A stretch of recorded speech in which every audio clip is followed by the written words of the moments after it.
buenas noches, amigas y amigos de su TV, Canal 15, desde la Universidad de Costa Rica, donde en esta ocasión tenemos el enorme placer y el honor de contar con la señora ministra de Salud, Rocío Sanz, con quien vamos a conversar sobre el tema de el informe que recientemente fue presentado al Consejo de Gobierno sobre la situación del sistema de salud. Bienvenida y buenas noches, señora ministra. Buenas noches y muchas gracias. Quería conversarles, y ustedes y yo somos amigos a la lejanía. Yo hago todas las semanas esto para ustedes y ustedes ahí me tienen. Y quería mencionarles el hecho de que es sobresaliente para Costa Rica tener una ministra como la doctora Sáenz.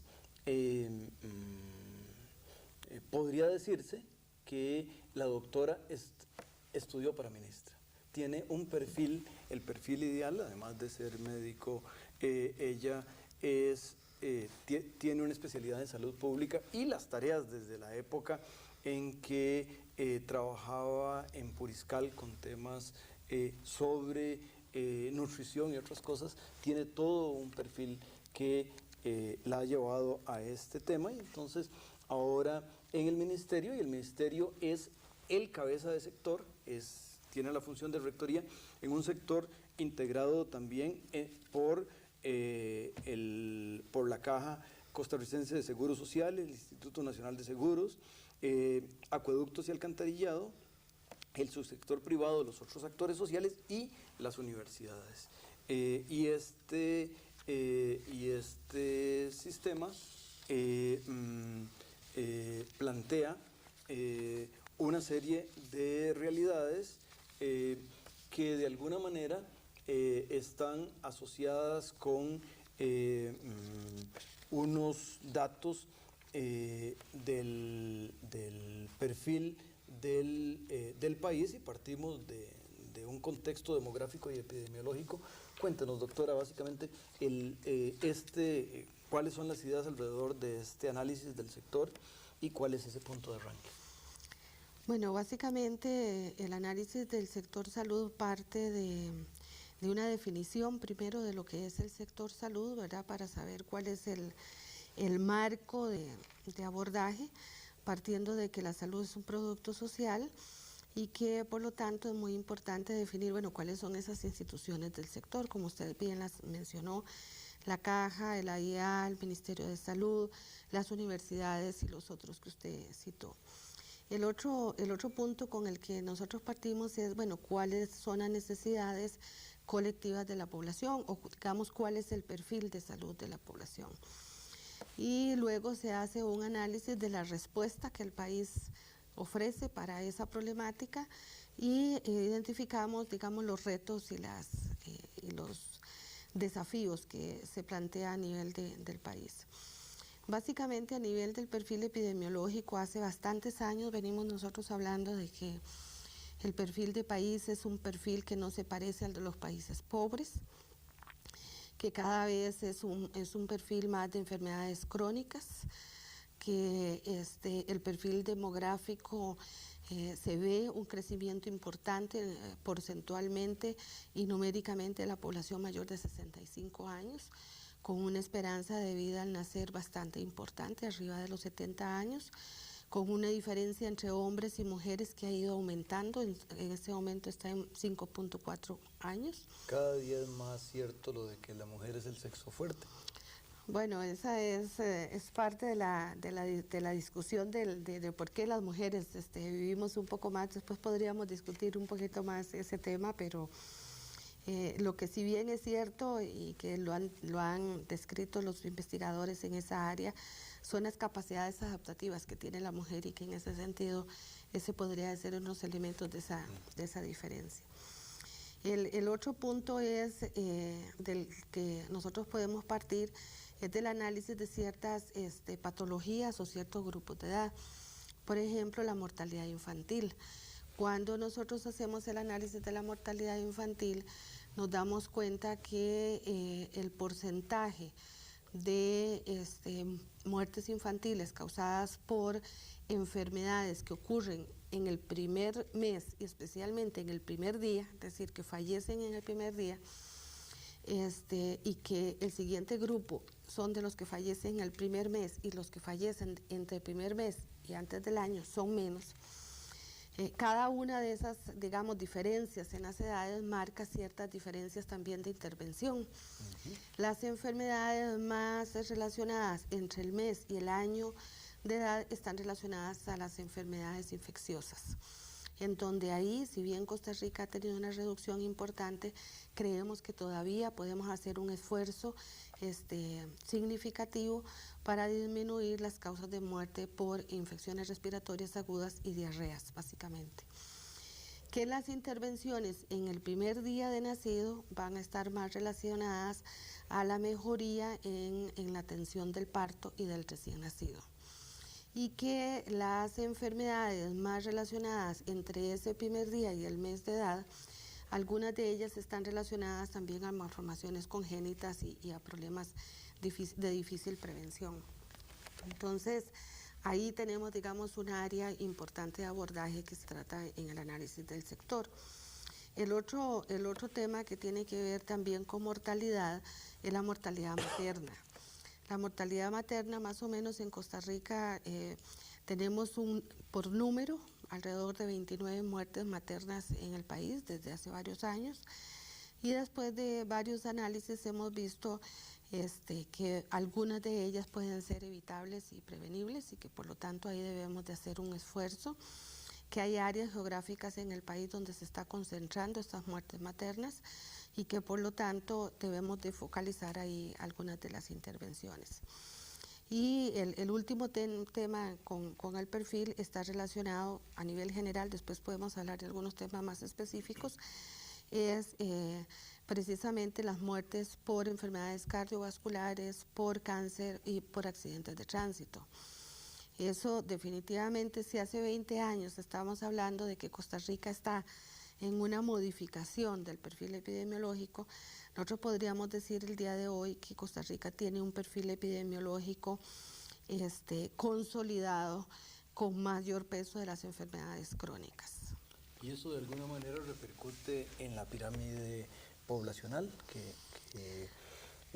que es una forma en la cual incluso, aunque no es un tema central del sector, me parece que una de las consecuencias que puede demostrarse es que el éxito de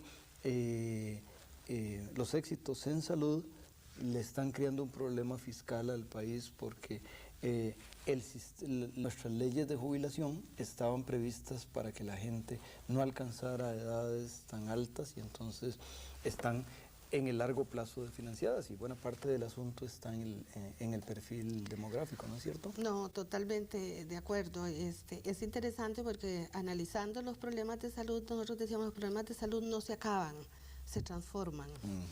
Y entonces, al haber superado, digamos, el país ciertas problemáticas de las enfermedades transmisibles, más todas las políticas demográficas y el mejoramiento en la calidad de vida de la población costarricense, está llevando a un aumento o a un peso muy importante de la población mayor de 65 años, con los beneficios y las repercusiones que eso puede tener sobre el país. ¿Por qué? Porque uno es el tema relacionado a las pensiones que usted acaba de mencionar, pero también entre más envejecida tengamos la población, más posibilidad de duración de las enfermedades crónicas. Entonces hay dos tipos de problema, ¿verdad? Y en el sentido de las enfermedades crónicas, además, a diferencia de las enfermedades transmisibles, y un ejemplo como muy concreto son el comparar sarampión con diabetes. Cuando en salud pública se define la vacunación por sarampión, con una vacuna usted evita completamente la aparición de la enfermedad, es decir, la elimina. Y precisamente ese es uno de los logros del país. Pero cuando vemos el tema de las enfermedades crónicas, lamentablemente esta es una enfermedad como la diabetes, la hipertensión, las cardiovasculares, que una vez diagnosticadas tenemos que cargarlas por el resto de la vida. no hay cómo eliminarlas. Entonces, si la esperanza de vida al nacer además se está prolongando, eso va a hacer que esas personas consumamos, cuando lleguemos a esa edad y a tener esas patologías, medicamentos y servicios de salud y atención médica por más largo tiempo. En ese sentido, digamos, serían los dos efectos importantes, el efecto sobre los costos en atención y los efectos en el sistema de pensiones. Seguiremos conversando, queridos amigas y amigos que nos acompañan, con la señora ministra después de que el canal les dé un mensaje.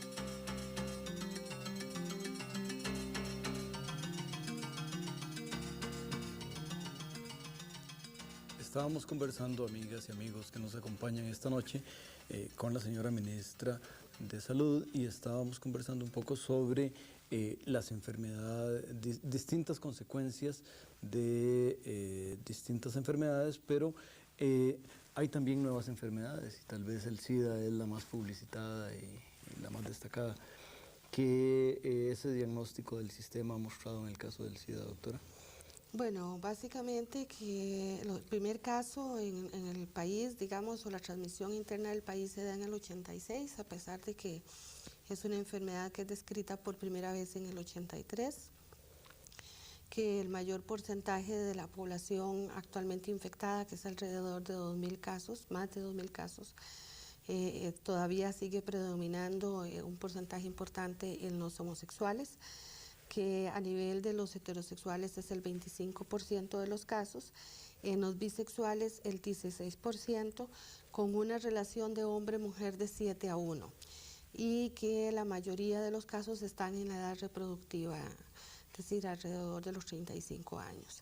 ¿Ha habido casos importantes, doctora, en el país, en el caso de niños, en ese proceso, digamos? Pocos, muy pocos al puro inicio, cuando todavía no se tenía clara la transmisión de la enfermedad por hemoderivados. Una vez que ya se supo la forma de transmisión, Costa Rica fue uno de los primeros países que estableció el tamizaje de todo lo que es las transfusiones sanguíneas, y entonces no hemos tenido casos. Lo que sí vemos a lo largo del tiempo es una pequeña pero constante aumento de casos en las mujeres, y que eso es una llamada de alerta para trabajar en el tema de prevención. Dentro de los logros del país, Costa Rica es reconocido internacionalmente por proveerle a los pacientes que viven con VIH-Sida precisamente los tratamientos antirretrovirales.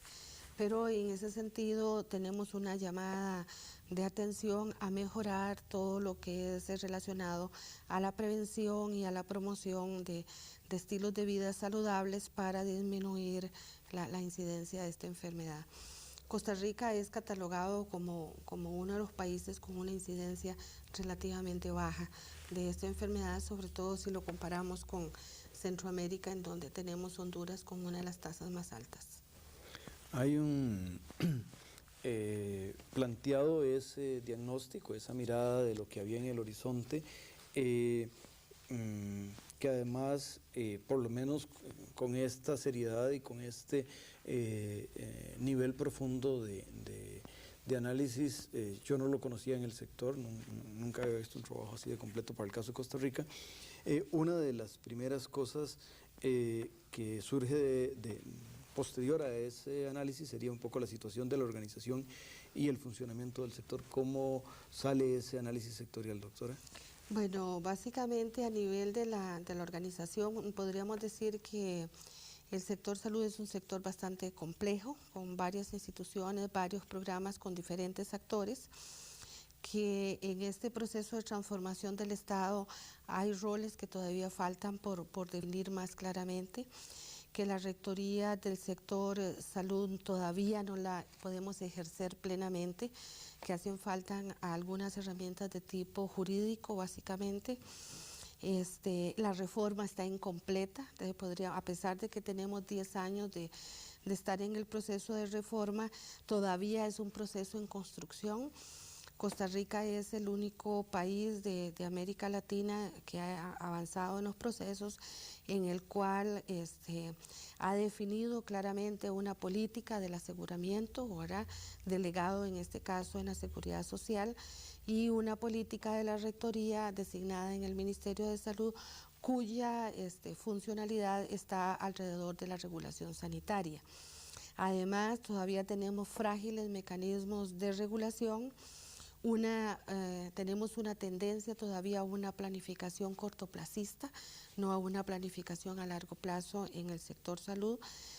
Tenemos limitados recursos financieros y tecnológicos.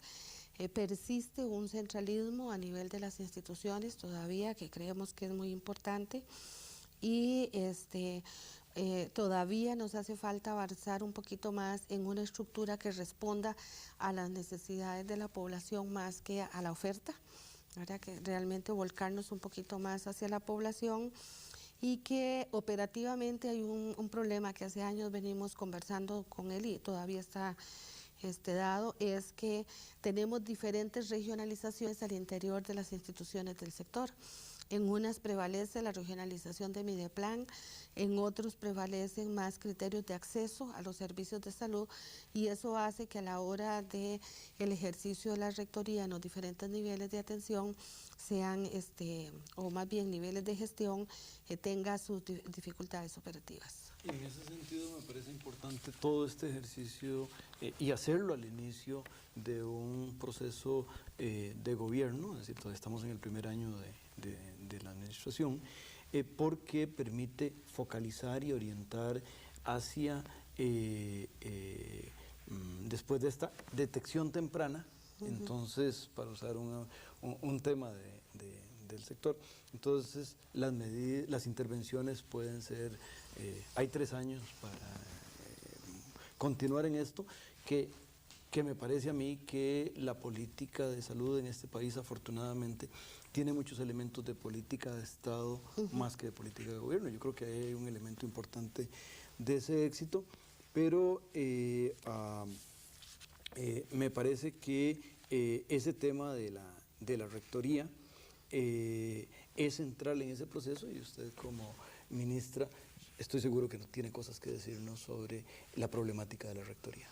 Sí, bueno, mencionar que obviamente un análisis sectorial con este tipo de profundidad ha requerido de un trabajo muy arduo de múltiples personas nacionales e internacionales que han ayudado en el proceso, pero que este es un producto nacional hecho con técnicos nacionales, obviamente con el esfuerzo de todas las instituciones y gracias a la conducción y el liderazgo que el Ministerio de Salud ha establecido. En el tema de la rectoría como tal, ¿verdad?, uno podría decir que hay varias limitaciones o varios puntos que deberíamos de aprovechar de aclarar. Bueno, ¿qué es la rectoría? Mucha gente a veces se pregunta, bueno, ¿qué es ese asunto de la rectoría? Bueno, la rectoría es la función del Estado, es decir, la función que el Estado ha definido para su accionar en esta reconformación, porque definitivamente, sin duda, estamos ante un nuevo Estado costarricense, un Estado mucho más regulador, y esa rectoría, en el caso de salud, se le delega al Ministerio de Salud, ¿verdad? El Poder Ejecutivo la delega en el Ministerio, y que como parte de esa rectoría está el establecimiento de las políticas, los planes, los programas. Que este análisis sectorial permite precisamente impregnar a las políticas de esta problemática y poder orientar a la gestión en ese sentido. Pero que dado los resultados del análisis sectorial y de todo el proceso y de la dinámica en la que nos encontramos, sin duda, bueno, en este momento estamos trabajando en lo que hemos denominado una agenda sanitaria concertada, en la cual sería una agenda de más mediato plazo, pero que la idea es tratar de avanzar a unas políticas nacionales en salud donde se privilegie la reducción de las brechas de inequidad, y que esa sí nos va a llevar un poquito más de tiempo y trascendería una administración.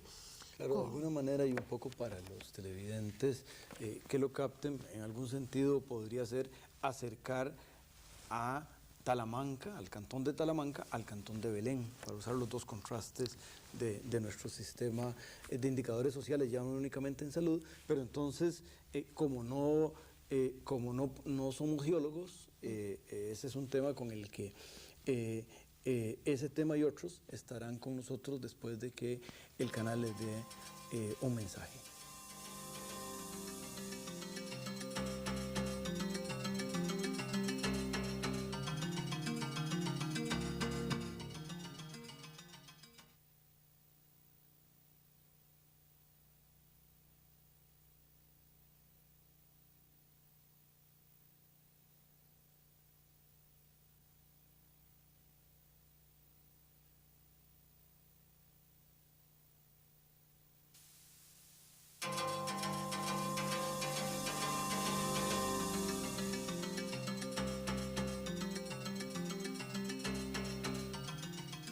Estábamos conversando, amigas y amigos, con la señora ministra de Salud y estábamos hablando de las inequidades.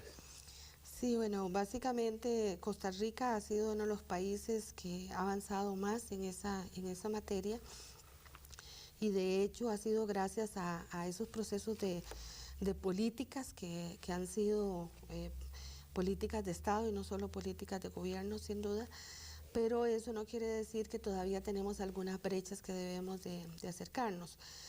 Tal vez un ejemplo muy claro es, normalmente nosotros trazamos metas como reducción de la mortalidad infantil en un 10%. Eso quiere decir que si en el país ocurren 826 muertes, nos estamos comprometiendo a que en este año hayan 82 muertes menos, así claramente. Y queremos trascender más bien a decir, queremos una reducción del 10% en aquellos cantones donde más se mueren en relación con los que menos se mueren. Y ese sería como el ejemplo en la parte de la reducción de las inequidades. Esto se logra, o lo lograría el Ministerio de Salud y el sector en su conjunto y la sociedad costarricense, a través de 4 funciones básicas que le corresponden al Ministerio de Salud, que es la dirección y la conducción sectorial, la regulación sanitaria, la vigilancia de la salud, que no es solo la vigilancia de las enfermedades, sino que trasciende más a factores de riesgo y determinantes sociales de la salud, y a la investigación y al desarrollo tecnológico. Esas serían, digamos, las 4 áreas a través de las cuales el Ministerio de Salud está ejerciendo actualmente la rectoría. Y digamos, en términos de la demanda, cobertura y calidad insuficiente en el análisis sectorial, hay ciertos grupos importantes donde se ha detectado no solo la importancia de los grupos, sino el tema de calidad, que es un tema central en toda esta política de rectoría. ¿No es cierto, doctora? Así es, ahí se están conjugando varios temas: cobertura, calidad y la parte de la provisión como tal. Sin duda, cuando uno hace el análisis a nivel del país y los logros que hemos tenido como país, ha sido a través de una estrategia de extensión de cobertura, es decir, tratar de hacer que los servicios de salud estén más cerca de la población y a la mayor cantidad de la población. Pero sin duda los retos que enfrenta el país en este momento no los vamos a poder saltar si no tocamos el tema de calidad, porque ya no es a través de la extensión de cobertura, ya con coberturas tan altas que el país presenta, aunque tenemos que hacer esa mejoría en algunos cantones, es importante entrar al tema de calidad. En este sentido, en el tema de calidad, nos preocupa algunas áreas. Por ejemplo, la calidad de la atención que se le pueden dar a ciertos grupos más vulnerables de la población, como podrían ser los niños, como podrían ser los adolescentes, como podrían ser los adultos mayores si hablamos por grupos.